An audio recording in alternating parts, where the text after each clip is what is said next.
Stamattina mi sono alzato, oh bella ciao, bella ciao, bella ciao, ciao, ciao. Stamattina mi sono alzato ed ho trovato un vaso.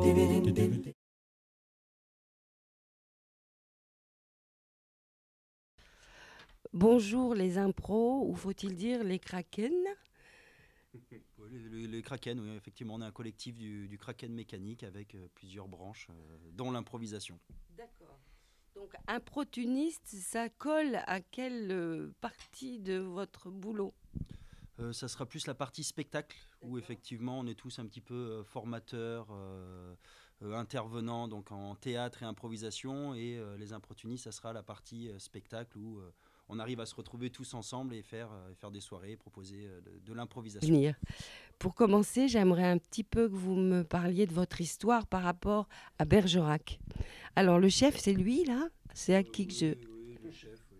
Je pense qu'on est tous un petit peu chefs.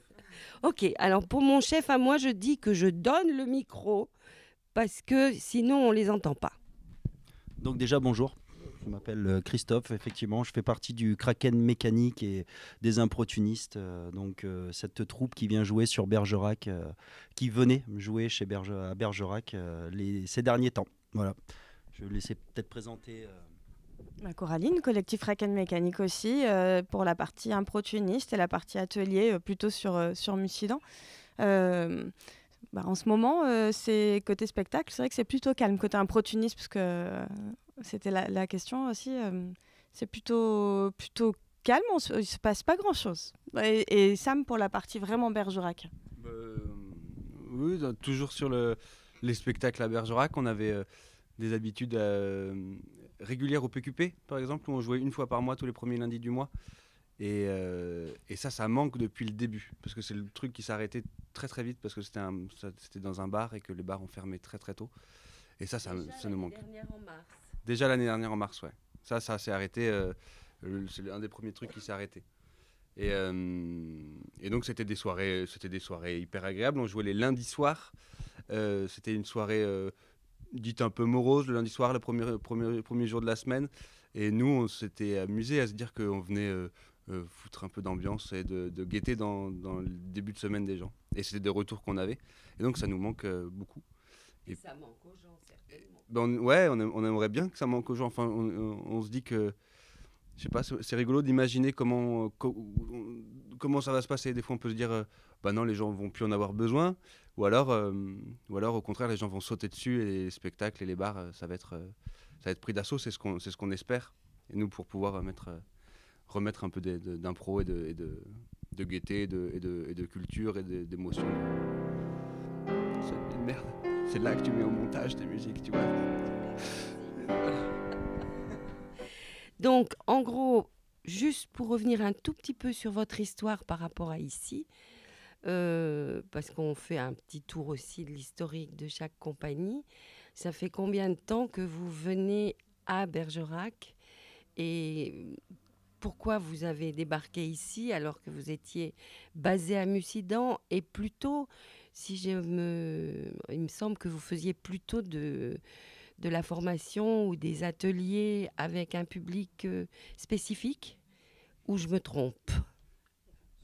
Alors, c'est sur le truc, le kraken mécanique, c'est un kraken, ça a plein de tentacules, et chaque tentacule représente une branche du collectif. Et donc, on a l'improvisation des spectacles, on a du spectacle, du théâtre classique, on propose des ateliers à Mussidan, des ateliers à Bergerac, une compagnie qui fait de l'improvisation dans les institutions spécialisées, mais c'est vraiment une branche.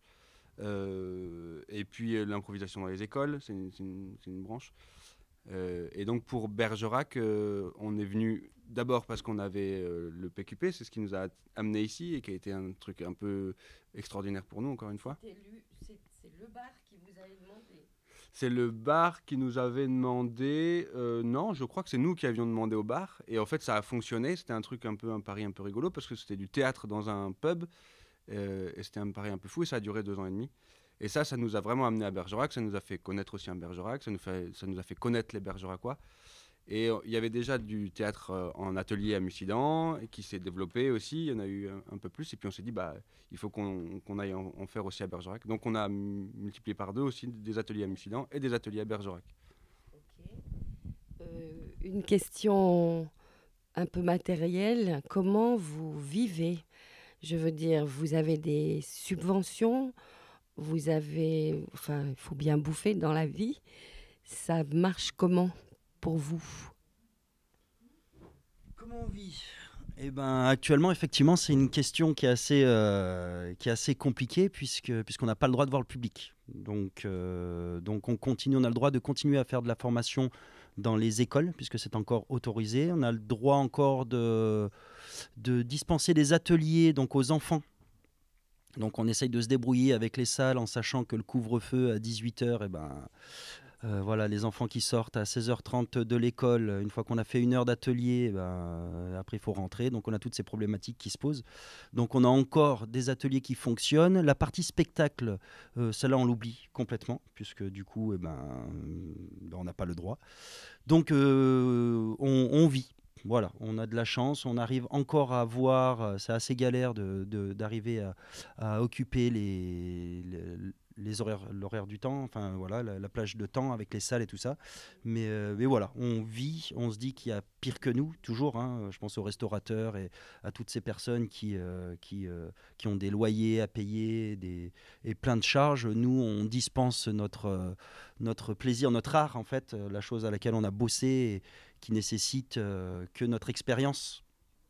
Et on se dit que voilà, c'est une période à traverser. Enfin, personnellement, je me dis que c'est une période à traverser et où il ne faut pas lâcher, en fait, puisque les gens sont contents, les enfants sont contents de venir nous voir. Bon, après, il y a la problématique du masque qui n'est pas anodine, n'est-ce pas, surtout dans ce qu'on propose, mais on vit.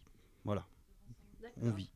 Ça ne sera pas très précis, mais d'accord. Je pense qu'actuellement, on ne peut pas être précis, en fait. En fait, ça dépend vraiment de chacun. On n'a pas tous le même statut, en fait. Voilà, financièrement, c'est ça la question. L'association a eu une aide voilà, comme beaucoup d'autres assos du département cet été. Après, on n'a pas pour l'instant fait d'autres demandes de subventions particulières. Donc, en fait, ça dépend vraiment de chacun au sein de la compagnie, en tout cas. Voilà. On n'est pas tous logés à la même enseigne. Vous n'êtes pas vraiment une compagnie traditionnelle et le côté intermittent, ça vous concerne ou pas? Mais ça va nous concerner, je pense, prochainement parce qu'on travaille dessus actuellement.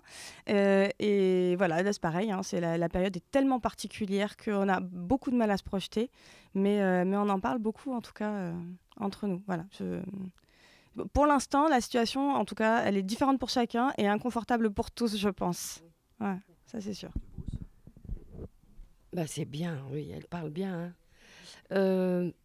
Hier, on était rencontrer le Troc et ils sont en colère. C'est vraiment ce qui est resté de notre discussion. C'est la colère pour eux, vraiment. Ils sont fâchés, quoi, d'être obligés de vivre comme vous vivez tous en ce moment. Vous avez de la colère aussi? Vous n'avez pas l'air d'avoir beaucoup de colère. Ouais, c'est ça, c'est différent pour chacun. Il y a des fois où ça agace, comme des choses qu'on entend très fort. Tu vas à Leclerc et tu te dis, on se marche sur les pieds et nous, on propose des ateliers comme les restaurateurs, on propose des spectacles où on pouvait respecter la distance, on pouvait porter le masque et c'était nickel. Ça fout en colère, mais ça, voilà.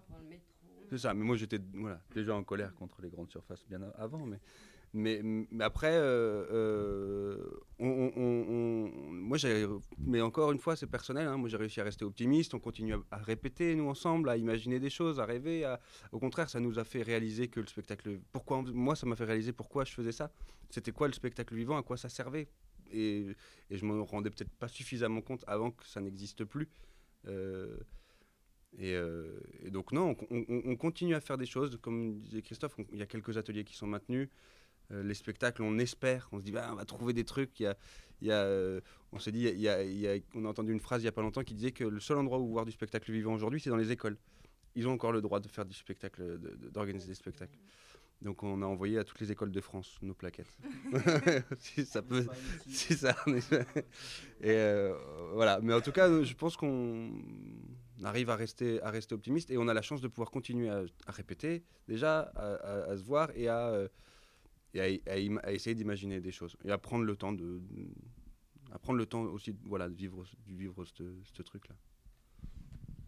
Eh ben, ça fait plaisir, ça fait du bien. Merci.